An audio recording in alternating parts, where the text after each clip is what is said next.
Hello everyone, मेरा नाम अमित कुमार है एंड मैं बायोलॉजी पढ़ाता हूँ बच्चों। लास्ट सेक्शन में हमने बात करी थी लाइट रिएक्शन की। आज हम बात करने वाले हैं डार्क रिएक्शन की। चैप्टर 13 जो है हमारा फोटोसिंथेसिस इन हायर प्लांट्स, उसी का ये टॉपिक है।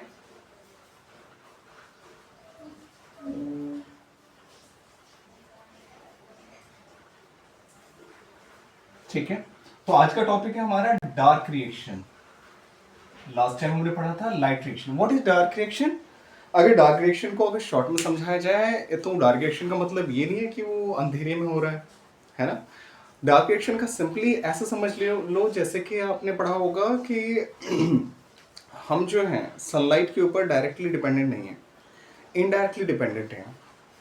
प्लांट्स डायरेक्टली डिपेंडेंट है और हम प्लांट्स के ऊपर डिपेंडेंट हैं, इसलिए हम कहते हैं सनलाइट के ऊपर हम इनडायरेक्टली डिपेंडेंट हैं।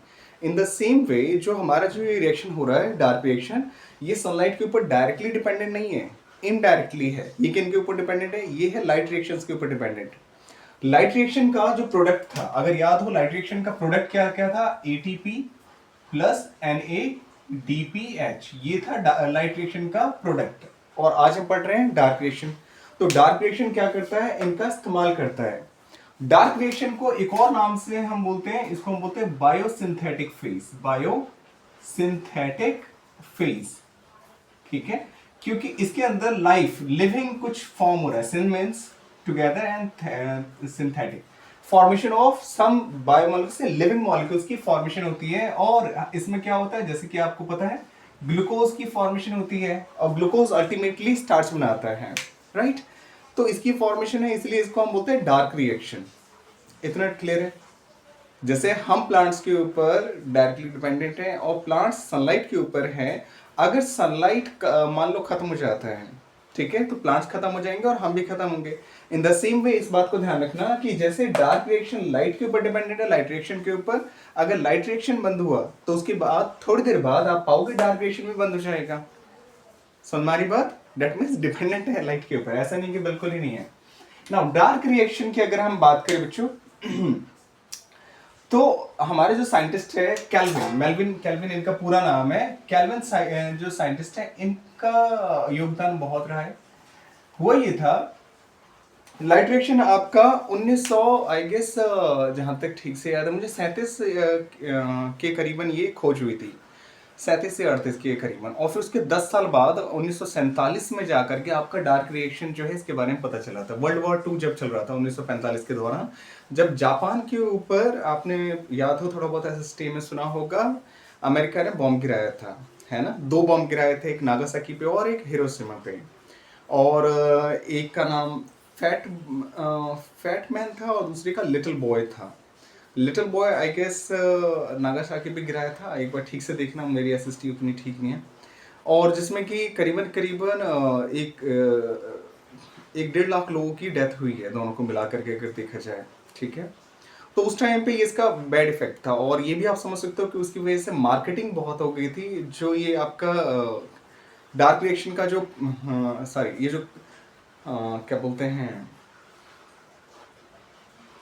रेडियोएक्टिव मटेरियल की जो खोज थी वो तेज हो गई थी उस टाइम पे, और ये सप्लाई भी बहुत आसान हो गया था। तो क्या हुआ, सप्लाई फास्ट हो गया इसका, लोगों की नज़रों में आ गया। और उसी टाइम पर कार्बन जो था, ये आपका कार्बन 14 जो कि एक रेडियो एक्टिव है, उस मटेरियल का इस्तेमाल करा था कैल्विन ने, ठीक है।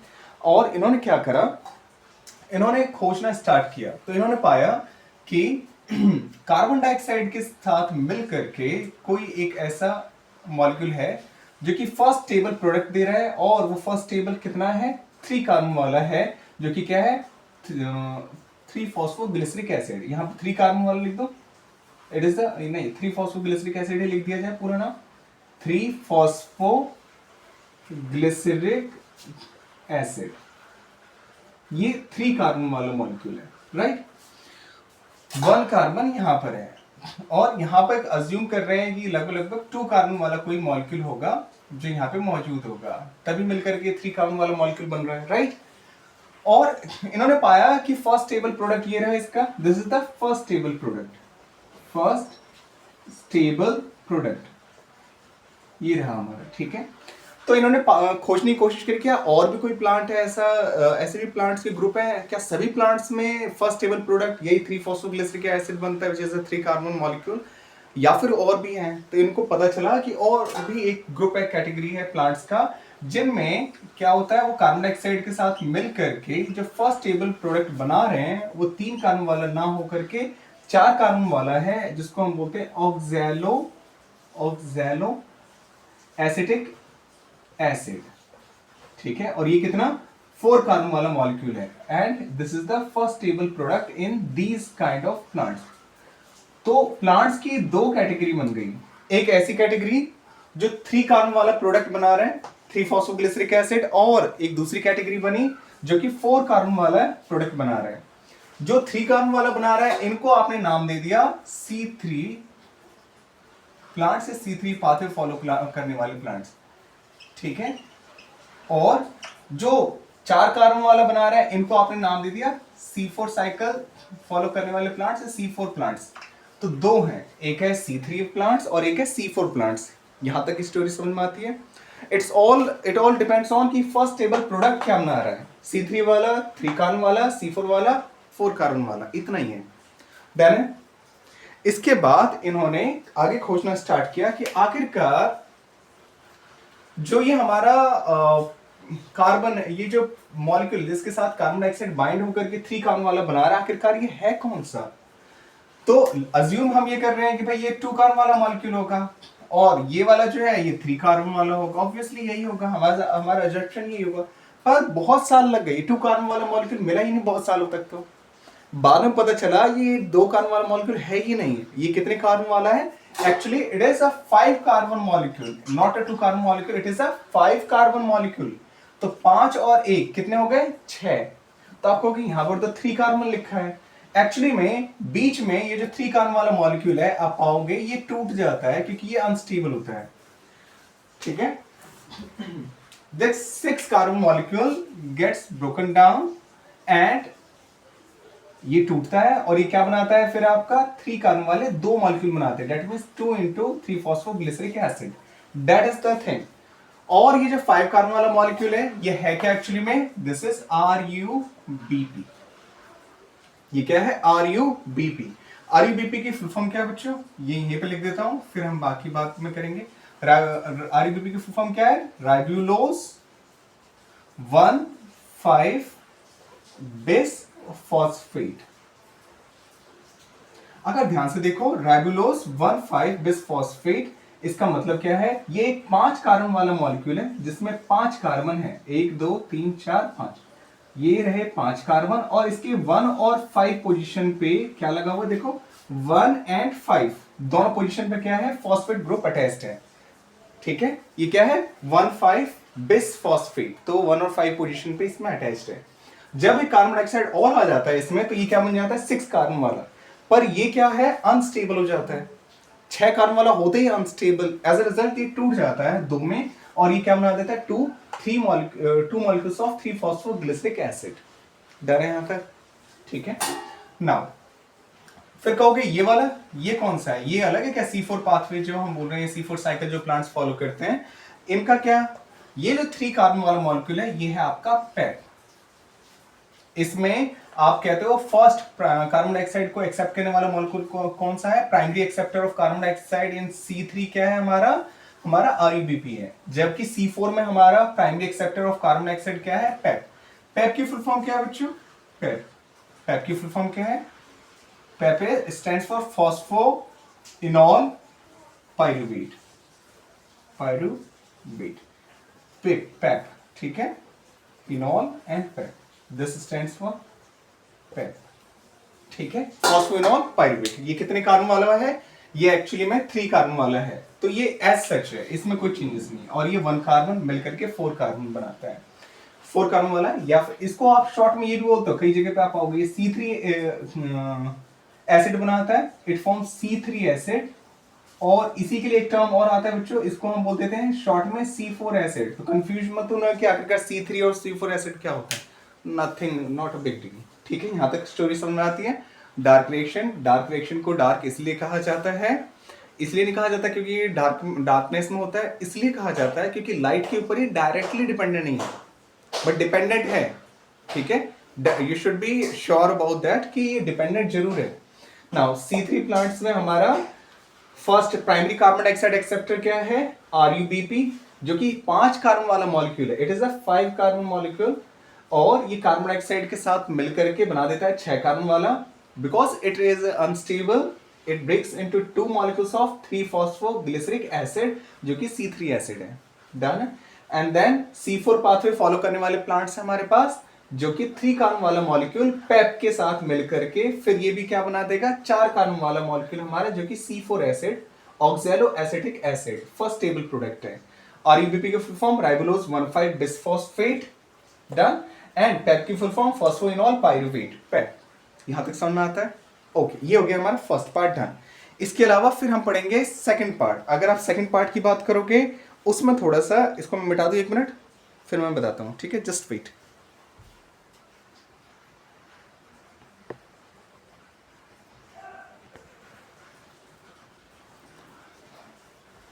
ओके, तो अब हम पढ़ने वाले हैं C3 cycle. Basically Calvin cycle को ही C3 साइकिल भी बोलते हैं। ठीक है, क्योंकि मेल्विन कैल्विन की खोज थी ये।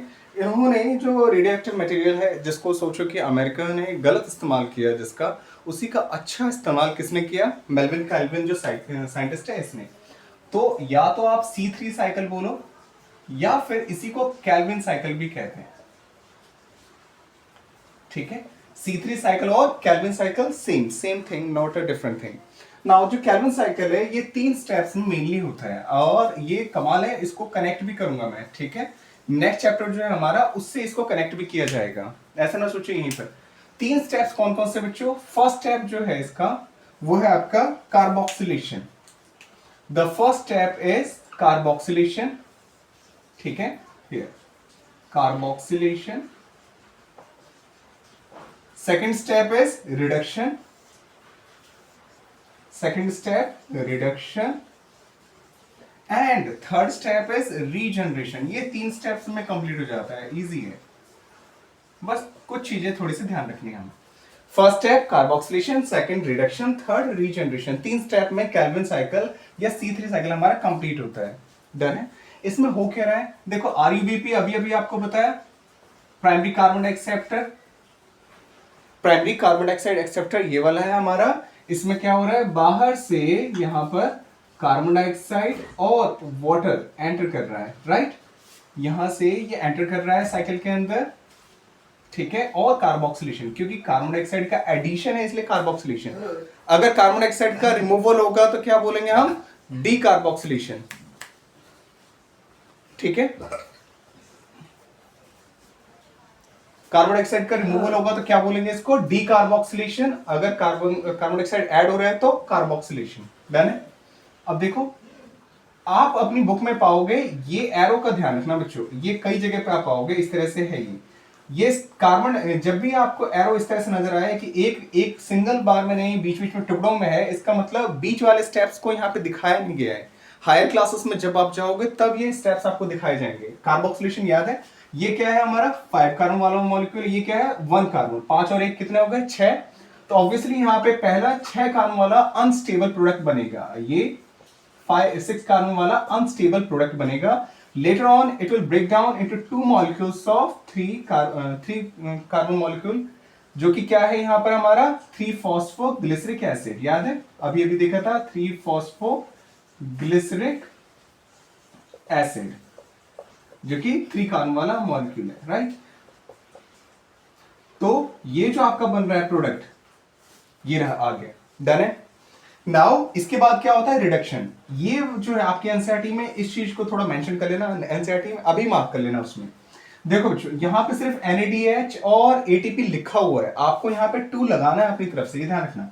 Here 2 molecules ATP plus 2 molecules of NADPH का इस्तेमाल होता है। और इससे क्या होगा, 2 आपके पहले ATP का लिख दें यहाँ पे, ADP प्लस में 2 इनऑर्गेनिक फॉस्फेट, और यहाँ पे 2 NADP पॉजिटिव, ये मॉलिक्यूल्स टूट करके रिलीज कर देंगे एनर्जी। और इस एनर्जी को इस्तेमाल करके यहाँ पे क्या होता है, यहाँ पे आप पाओगे, यहाँ पे क्या लिखा हुआ है आपके में, ट्रायोस फॉस्फेट, ट्रायोस फॉस्फेट ये लिखा हुआ है। नाउ ये जो ट्रायोस फॉस्फेट है ये आप पाओगे लेटर ऑन, ये क्या बनाता है आपका, ग्लूकोज या स्टार्च, ठीक है, ये बनाता है।